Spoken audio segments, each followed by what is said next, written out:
There's just a couple of us here this evening, but there could be 20, there could be 200, there could be 2,000, or there could be 20,000 people. And with this list of 168 words, I'm confident that after we took about 4 or 5 minutes to mark down how we felt, okay, we could go around and check all the lists, Gina, and they'd all be different. Absolutely. They'd all be different, which has to be examined, because in the purest sense of the word, that's somewhat irrational. Because everyone is having the same experience at the same time, the same speaker up front, knows everything is essentially the same. Why would there be such an array of feelings?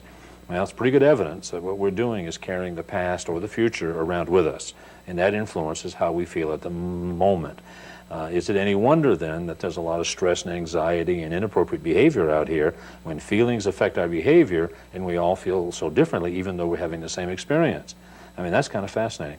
I am convinced that if we could take, let's just arbitrarily say 1,000 people and bring them together every evening for a month, okay, and focus on just being there, divorcing ourselves from the past and the future as best we could, and just say, okay, how do you feel right now, all right, and have people mark the list. And do it again and again and again, night after night, and then maybe every other night for another month or so, and every third night for a month. After a while, I'm perfectly confident that all the lists would become very, very similar. They would be in concert. You know, it's so difficult to be in the moment. It's incredibly difficult. It takes practice. We don't live for right now. Yeah. So much. I mean, it's hard for me to even put meaning into this moment, unless it's, you know, you're watching a sunset or something really incredible, but most of the time your thoughts are focused on what just happened or what you're going to do next or what, all these things that drive you, and it's not what's happening now. Sometimes it comes from 40 years ago. Well, not for you, but I mean, but you know, 10 and 20 and 30 years ago can influence how we feel right now. And it takes a matter of consciousness and practice to be able to get into the moment and stay there, because I'll tell you, when we find that ourselves in the moment, chances are we're in a pretty good state of mind, because it's a safe place. Like right now, right this moment, wherever we happen to be, people are going to feel, well, yeah, I'm okay right now. You know what I mean? And so what we could do is to accumulate a whole lot of good moments. Then it would become something significant. We'd have a great life. Sure. But you know, instead, I think we think of the moment as a transitory point. But it's like getting in a car to go somewhere, and you never get there. Yeah. But that's what you keep anticipating, is that right. you're going to be there. And the tragedy is you want to be there now, and you can't be. Therefore, you get out of the moment, and therefore, that's where the stress is. Right, or else you're looking out the rear window at where you've been. Exactly. More about feelings, too. The more you do the list, the more feelings you will appreciate. And as we find that, for example, I'd recommend that people call in. As a matter of fact, I can probably give them a number here. Let's put it over here. 1-800-661-3490. And just call and say, I was watching the show on the Life Formula, and I'd like a feelings list. And we'll send one of these to them, and they can get a ream run off.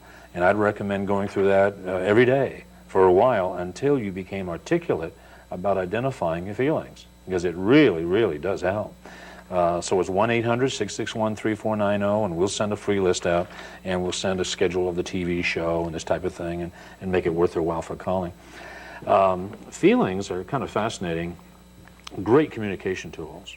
Now, as we find, for example, that if a spouse or two spouses, parent and child, two children, a boss and employee, neighbors fussing over a fence or a tree, any two people or more having an aggravation or an upset, if they would take time out, sit down with the feelings list, mark how they felt about that issue, just focus on the issue and write down how they felt about it, and then maybe write some short sentences or mini essays using those words, and then come together, swap the list, and read it carefully, maybe 2 or 3 times. Once just kind of read it, and once with as much love as they could muster, and then one with as much compassion and empathy as they could generate, and then communicate about those feelings, and harmony would reign. It's incredible. Some years ago, I came together with 18 couples in Fort Worth, Texas. And I mean, you could cut the stress and anxiety and the angst with a knife. It was terrible. There was a lot of divorces pending there. And all we did Friday and Saturday was to take marital subjects and send, we'll say, like it'd be sex or the budget or the children or punishment or the job or the vacation or the in-laws. and take these subjects and have people go off by themselves, indicate how they felt about it, come back together again, swap the list, and talk. And by Sunday, Gina, everyone was happy with the idea of bringing in the clergy. In other words, priests and pastors were brought in, and everyone renewed their marriage vows. And some of those people are still holding hands after all these years because they learned how to communicate and dialogue and addressing their feelings. Now, one of the issues is that feelings are never right or wrong. It's just how you feel, okay? Has nothing to do with anything. They can influence your behavior if you're not conscious. But the thing is, the feeling itself is totally permissible. Don't you think they constantly influence our behavior? Oh, absolutely. Every absolutely. moment of the day? Absolutely.